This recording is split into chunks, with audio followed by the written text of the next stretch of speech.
সুন্দর করা যায়, যাতে কারো কোনো অসুবিধা না হয়, তার জন্য আমাদের এই আলোচনা।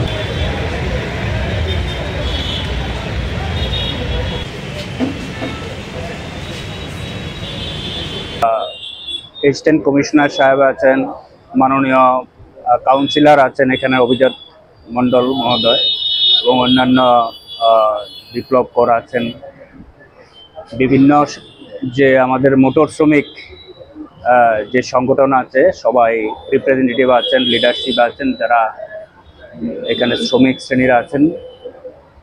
তো মূলত এখানে আগরতলার যে বটতলা নাগেরজোলার যে একটা ট্রাফিক ব্যবস্থা এবং ট্রাফিকের সঙ্গে যে অন্যান্য যে বিষয়গুলো আছে, এখানে একটা সুশৃঙ্খল পরিবেশ আমরা যাতে মেনটেন করতে পারি, সবার মতামত নিয়ে, সবার সহযোগিতা নিয়ে আমরা এই যে বটতলা এবং নাগরজোলা এরিয়ার যে ট্রাফিক ব্যবস্থা এবং ট্রাফিকের সঙ্গে অন্যান্য যে ব্যবস্থাগুলো আছে তাকে উন্নত করার জন্যই আজকে আমরা একটা আলোচনা সভার এবং সঙ্গে যাতে সচেতন হতে পারে, এখানে আমাদের কি ডিসিশন আছে, গভর্নমেন্টের কি ডিসিশন আছে, ডিপার্টমেন্টের কি ডিসিশন আছে, সবার সঙ্গে আমরা আলোচনা করে এখানের যে ট্রাফিক ব্যবস্থা সেটা আমরা উন্নতি করব।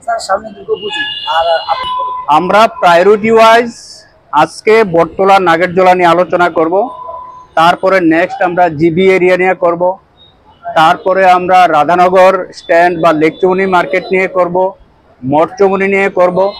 অর্থাৎ শহরের যেই জায়গাগুলোর মধ্যে ট্রাফিক রিলেটেড কিছু ইস্যু আছে, যেটাকে আরও স্কোপ আছে ইমপ্রুভ করার জন্য, সেগুলোকে আমরা আলাদা আলাদাভাবে মিটিং করব। তো আজকে আমরা মূলত কিছু কমন ইস্যু তো আসবেই, কিন্তু আমাদের প্রায়োরিটি থাকবে বটতলা এবং নাগেরজোলা।